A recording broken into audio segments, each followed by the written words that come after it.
All right, guys, so we've got a plan to make Chuck's CTS-V the fastest LSA blower CTS-V in the country, which I think right now that's it's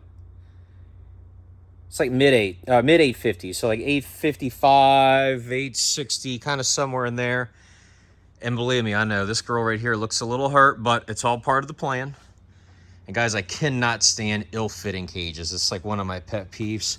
So we've gone ahead and you see we've taken all of the interior out of this thing. We've actually already started putting some bars in here, and I'll show you that here in a second. But again, we've taken all of the interior out. We went ahead and we took the outside part of the dash structure out. This car is going to keep all the AC. It's going to keep everything. It's going to be a fully optioned car. But to get in here to put a cage in, we've had to strip all this down. So I'll kind of show you here real quick what we got going on. And you guys know we like doing the drag and drive events. We're signed up for Sick Week in February. This car is going to be going to Sick Week. And because of that, we're going to go ahead and opt to do a deal where we pull the little 4x8 trailer just so we ain't got to load the car full of tools and all that stuff. So really ain't a whole lot of room in these things anyway. So we're going to go ahead and we're going to put a trailer hitch on this thing that will also double as a parachute tether. So instead of doing like the big clunky hitch receiver, we've actually gone in here and you see in this cage structure that we've done, we've actually tied in a thick bar here going across. So these are actually the back bars to the cage that go up front. Tied into the frame rail, tied into the frame rail. Thick crossbar going across, and then we've got a piece of tubing that comes out and then pokes out right here. Now, this isn't enough. You can't just leave that, or eventually this thing will snap off right there. So it'll be welded here. Of course, it'll be welded here. And then these braces in here actually angle down. So we go from here, it goes through right here, and it'll go right into the end of this. So it'll be a nice triangulated thing on both sides to keep that bounce out of it. Moving forward, you can see we've gone in. We're already putting the window stuff in. The X will be continued. That's just kind of like the last bar I put in so I can get in here to weld. And then let me show you the main hoop here real quick. So again, guys, really pride myself on tight cages. And I mean, this thing is, well, frankly, you ain't gonna get no tighter than that. When that B-pillar piece goes on, it's nice and tight right there. So we've pretty much got all this in, as you see.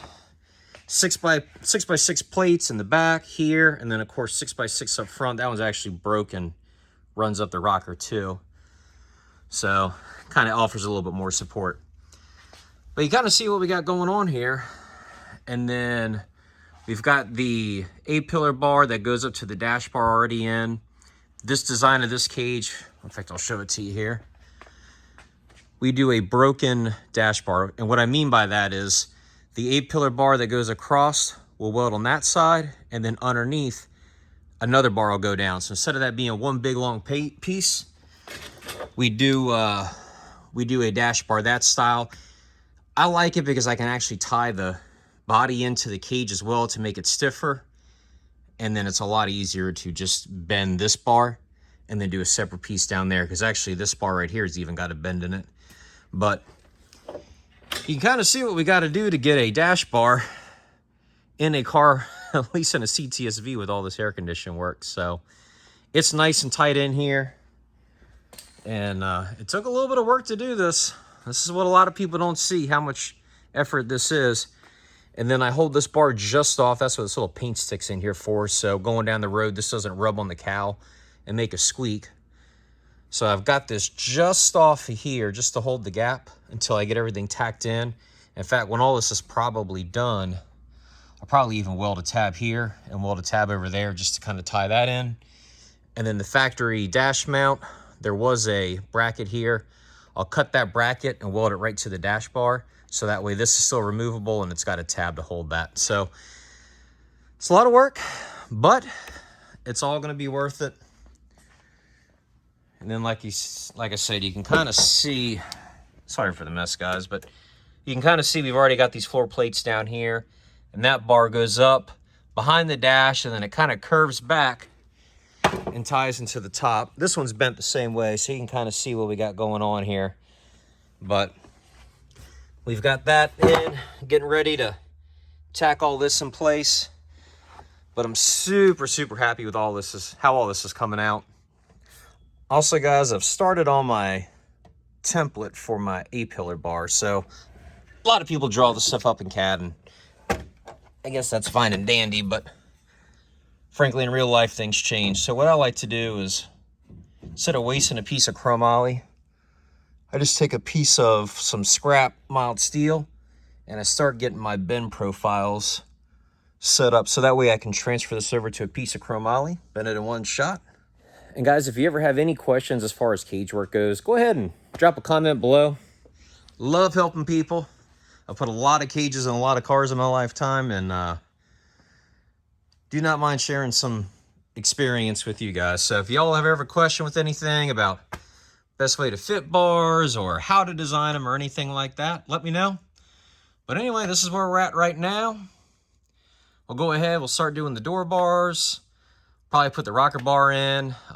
If we do not set this up for a 25-3 or whatever initially, we may just do the 850 and kind of overbuild it a little bit to set it up for a 25 series cert chassis down the road. But that's where we're at, guys. Next step, I'm going to go ahead and get all this stuff tacked in up here. Get that A-pillar stuff squared away.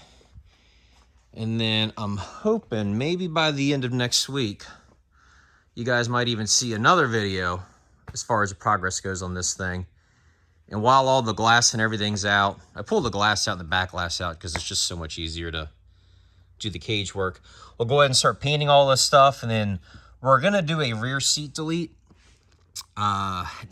Frankly, with a roll cage, ain't nobody got no business sitting back there anyway. So I'm going to do a real nice finished tin work style back seat delete. That's going to be carpeted, so that way it'll kind of look, you know, factory. But should work pretty good. So anyway, guys, if you have any questions, let me know. Really, really, really excited to get this thing going. Sick week's going to be here right around the corner. I got to get this thing ready. Got to get the Trailblazer ready. And I'm sure there'll be 10 other things that I do not know about right now that needs to get done. But until next time, guys, appreciate you watching.